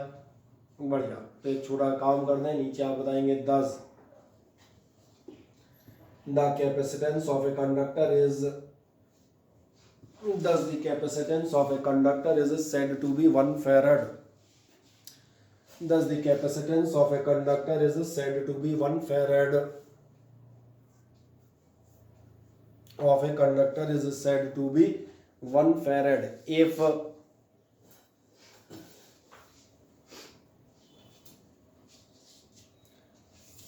क्या लिख दें, इट्स पोटेंशियल, या ऐसा लिख दो, if 1 Coulomb charge is required, if 1 coulomb charge is required to raise its potential by 1 volt. 1 coulomb charge is required to raise its potential by 1 volt.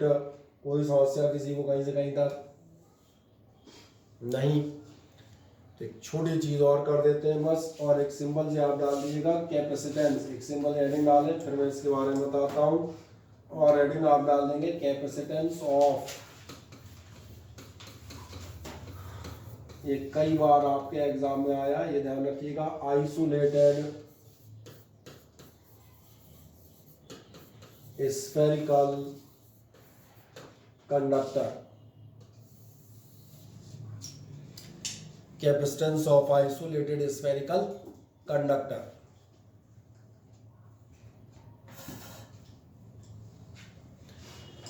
जो आप capacitance of isolated spherical conductor की बात करेंगे तो ये कहानी कहाँ से शुरू होती है? यहाँ से शुरू होती है कि हमने भैया स्फेरिकल कंडक्टर पढ़े हुए हैं।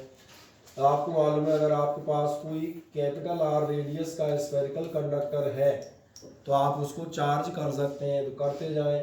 फिर एक सवाल बनेगा कितनी कैपेसिटेंस है, कितना कर डालोगे, ये भी तो बताओ। तो एक काम करते हैं, कुछ नहीं करते, एक मजे से हम यहाँ पर बगल में एक स्फीयर बना देते हैं और आप उसकी रेडियस दिखा दें यार, बस इसी की हम कैपेसिटेंस निकालेंगे 1 मिनट के अंदर, निकाल दें इतना।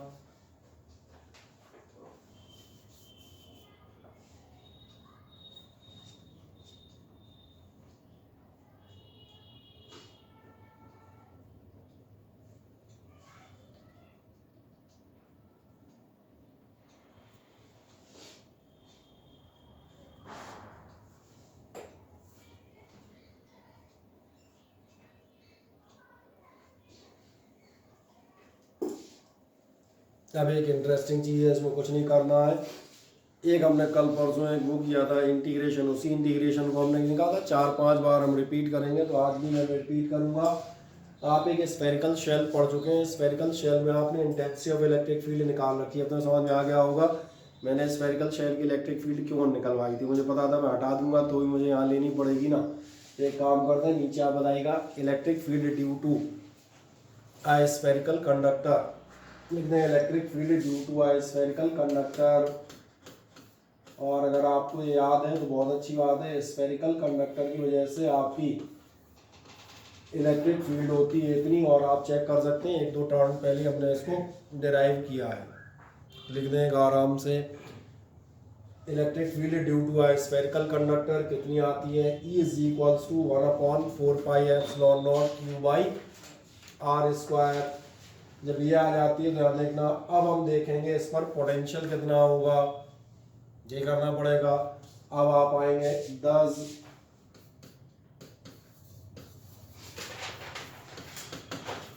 पोटेंशियल एट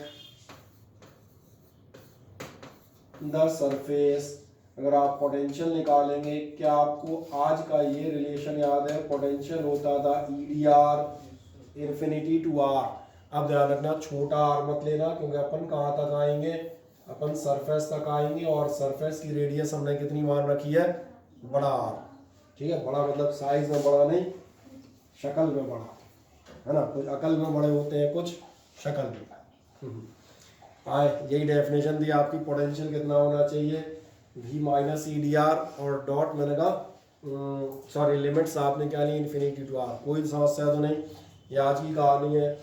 अब मैंने कहा मैं अपना एक कहानी रिपीट करूंगा, इस वैल्यू को यहाँ रखूंगा, यानी ये हो जाएगा V is equals to minus integration infinity to R, आपका कितना होगा 1/4πε0 Q/r² डॉट dr। एक आध स्टेप ले लेते हैं, चलो इधर ले लेता हूँ, ये बराबर हो जाएगा आपका -1/4πε0 Q इंटीग्रेशन ऑफ 1/r²। कैसे करोगे, वन अपॉन आर स्क्वायर का इंटीग्रेशन याद है, फिर भूल गए। सही कह रहे हैं, आर की पावर -2 नजर आ रही है, तो ये हो जाएगा। चलो एक आध इंटरमीडिएट स्टेप डाल देते हैं ताकि कोई ये नहीं कहे जाने क्या कर दिया, थोड़ा बहुत डाल देंगे। तो कितना हो गया, -2 + 1, लिमिट्स आपकी क्या रहेगी, इन्फिनिटी टू आर। आए आराम से सॉल्व करते जाए मजे से। v बराबर integration E D R negative करें यहाँ तक, तब तक मैं आगे बढ़ूंगा।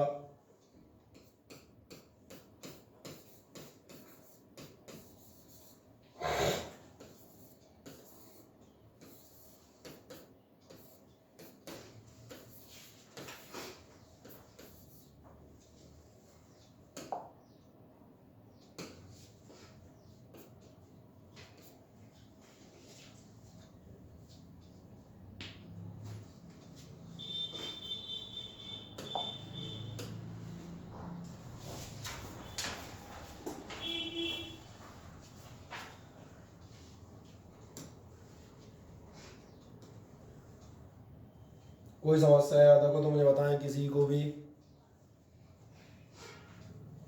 वो सर बस तो सॉल्व कर सकते हो आगे, कुछ नहीं, वो ये लिमिट रख दो, बाकी मैं रखता ही हूँ एक आध सेकंड बाद। कहाँ पहुँच गया था मैं, यहाँ आ गया था, है ना। चलो अब मैं रखूँगा 1/4πε0, ये रहा मेरा Q। आर इनवर्स में मैं एक बार रखूँगा आर इनवर्स और एक बार रखूँगा इन्फिनिटी का इनवर्स। तो मुझे फिर एक फ़ायदा होने वाला है, और फ़ायदा ये होगा कि 1/∞ 0 हो जाएगा, यानी बस सही मैंने कहा, रख सकते हो तुम भी आराम से, कोई ऐसी दिक्कत नहीं है। और आपका यहाँ पर निकल आएगा v बराबर 1/,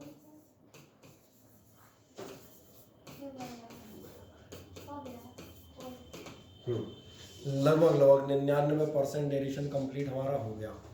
1% बचा है, क्योंकि हमें पोटेंशियल नहीं कैपेसिटेंस निकालनी है, बस वो एक लाइन में निकल आएगी, वो बड़े मजे से। आप बस पोटेंशियल निकाल दें आराम से।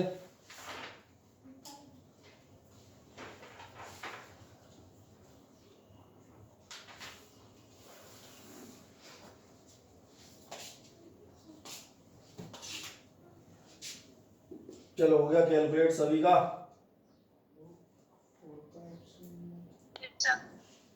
ठीक, बस और एक आध बेचारा भी रह गया, उसको देख लेते हैं ना। चले मान के चलेंगे अब सबका हो गया होगा, ठीक है ना। लास्ट स्टेप कहाँ जाओगे, लास्ट स्टेप अभी 2 मिनट पहले तुमने ऊपर ही कैपेसिटेंस लिखी है, तो चलो मैं पूरा लिख देता हूँ। मैं लिख देता हूँ, इसलिए आपका कैपेसिटेंस C बराबर कितना होगा, Q/V, यानी ये हो जाएगा Q/, मैं लिख देता हूँ, दिक्कत क्या है। मैं लिख दूंगा 1/4πε0 Q/R। सो आपको दिखेगा, क्या दिखेगा कि आपके Q से Q जाएंगे, नीचे वाले ऊपर आ जाएंगे, और अगर नीचे वाले ऊपर आ गए तो फिर हमारे पास फॉर्मूला है, और ये C बराबर 4πε0R।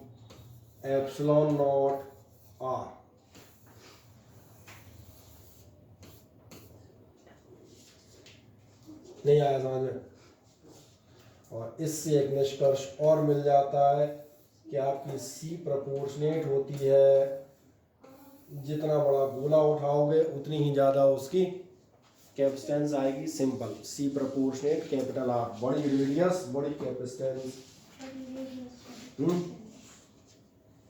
क्या कह रही है, अरे बोल दो। तुम छोटे ही सोचोगे हमेशा, हम बड़े लोग हैं, बड़ा बड़ा सोचते हैं, बड़ा गोला बड़ी है, मतलब छोटी सोच वाली लड़की, छोटी गोला छोटी रेडियस है। बढ़िया, तो ये आपका कंप्लीट हो जाता है। अब इसके आगे मनाएं कैपेसिटेंस के कुछ टॉपिक्स चलेंगे, और कुछ कराएंगे आपको पोटेंशियल के न्यूमेरिकल। तो मुझे लग रहा है ये फिर अपना कार्यक्रम अगले टर्न की तरफ विस्थापित होगा। आज के लिए आपको मुझे लग रहा है इतना पर्याप्त है, इससे ज़्यादा तुम झेल नहीं पाओगे, है ना। हाँ नहीं, हकीकत है, इससे ज़्यादा तुम्हारी स्थिति है नहीं। तो इसलिए तुम एक काम करो, तो अपनी अटेंडेंस दे दो, उसको मैं ले लेता हूँ।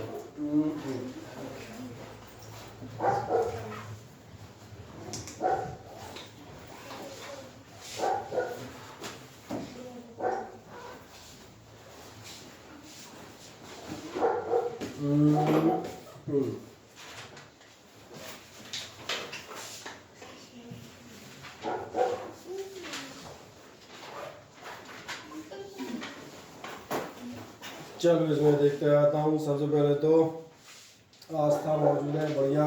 अभिनव सिंगर भी मौजूद हैं। देन आकांक्षा, आकांक्षा है कि नहीं है? आकांक्षा नहीं नजर आ रही है। आकांक्षा है यार, इसमें तो है, वैसे नजर नहीं आ रही। चलो कोई बात नहीं। आकाश कुमार यहाँ पर मौजूद है। अमन शर्मा, इनमें से आस्था नहीं है। या आस्था भदौरिया? आस्था भदौरिया नॉट देयर। ठीक, चले। अभिनव सिंगर तो मेरे सामने ही है, और मैंने कहा था आकांक्षा को मान लेंगे, है क्योंकि इसमें नाम है। देन आकाश कुमार सामने, और कौन है? अमन शर्मा नहीं है। देन अमीशा, अमीशा मौजूद है। अनमोल सिंह कुशवाहा थे। अनुष्का तोमर, अनुष्का तोमर भी गायब। देन बाद अर्पित शर्मा सामने ही है। आयुषी और दिव्या, दिव्या कहाँ है? दिव्या ये रही। काव्यश्री, काव्यश्री और कुशाग्र को भी मान लें। खुशी सिंगर तो सामने बैठी है ना। Kusum, Kusum is of course there. Then Nancy is there, और नम्रता इज देयर, है ना। बढ़िया। और नेहा, नेहा भी है। प्रियंका शर्मा सामने ही है। रितेश कुमार जी हैं। देन इस बात सौरभ, सूरज और तनुष्का। और बाकी इनमें से कौन है? ये शुक्ली श्रीवास्तव नहीं, श्वेता सिकरवार नहीं, उड़ा दूँ? हाँ, इस बात स्नेहा दीक्षित नॉट देयर। सूरज कुमार, तनुष्का सिंह मौजूद है। तनुष्का के बाद युवराज सिंह भदौरिया जी भी नहीं है। बस, और भी रह गया। और एक बार चेक कर लें। युवराज, तनुष्का, ठीक है, ये 3। देन इसके बाद आस्था नहीं है बस, है ना।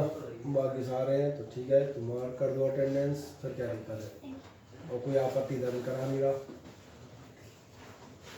चले विदा हो जाए अपने अपने घरों की ओर, और जो घर में बैठे हैं वो घर में विदा हो जाए। Thank you sir. ओके।